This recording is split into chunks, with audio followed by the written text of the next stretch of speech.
Raden Intan II adalah sosok pahlawan nasional kebanggaan masyarakat Lampung. Dalam beberapa catatan sejarah disebutkan bahwa Raden Intan II mulai melakukan perlawanan mengusir Belanda sesaat setelah dinobatkan sebagai Ratu Negara Ratu di Lampung pada tahun 1850. Ketika bertanya pada ibunya, "Mak, api obat malu?"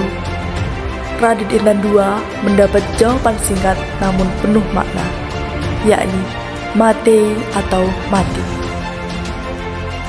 Pesan ini menginspirasi Raden Intan II untuk berjuang habis-habisan melawan penjajah Belanda. Baginya, mati dalam keadaan berjuang lebih mulia dibandingkan hidup dalam keadaan terjajah. Raden Intan II melanjutkan perjuangan ayahnya untuk mempertahankan kedaulatan dan keutuhan wilayah Lampung dari penjajahan Belanda.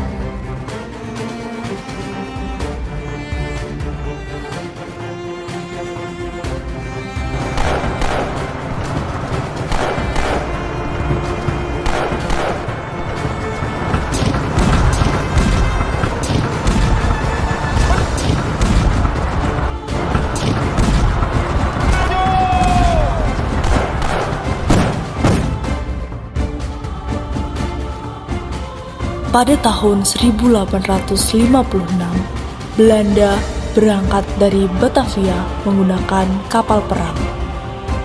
3 kapal pengangkut alat perang dan puluhan kapal lain. Serangan besar dari Belanda ini dipimpin oleh Kolonel Wisson. Pasukan Raden Intan berusaha melawan Belanda secara gerilya. Tetapi Belanda tidak kehabisan akal. Belanda telah membayar dan memperalat salah satu pasukan Raden Intan II untuk meracuni dan melemahkan Raden Intan II agar Belanda bisa menyergap dan mengalahkan Raden Intan II. Raden Intan II berusaha sekuat tenaga untuk melawan Belanda. Namun akhirnya ia harus gugur di tangan Belanda pada 5 Oktober 1856.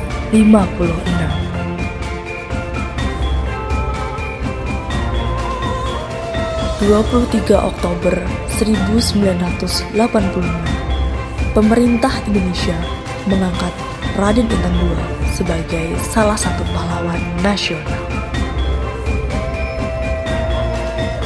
Namanya tidak hanya dikenang dalam sejarah, tetapi juga diabadikan sebagai nama jalan protokol di kota Bandar Lampung. Patung Raden Intan II berdiri tegak untuk mengingatkan masyarakat Lampung tentang perjuangan Raden Intan II dalam memerangi kolonialisme Belanda dalam usia yang terbilang masih muda. Tanda penghormatan lainnya atas jasanya dalam memimpin perlawanan melawan penjajah Belanda adalah Bandara Raden Intan II.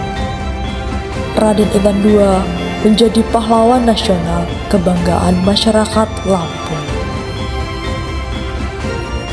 Sejarah perjuangan yang tertoreh dari sosok Raden Intan II ini selamanya akan meninggalkan jejak.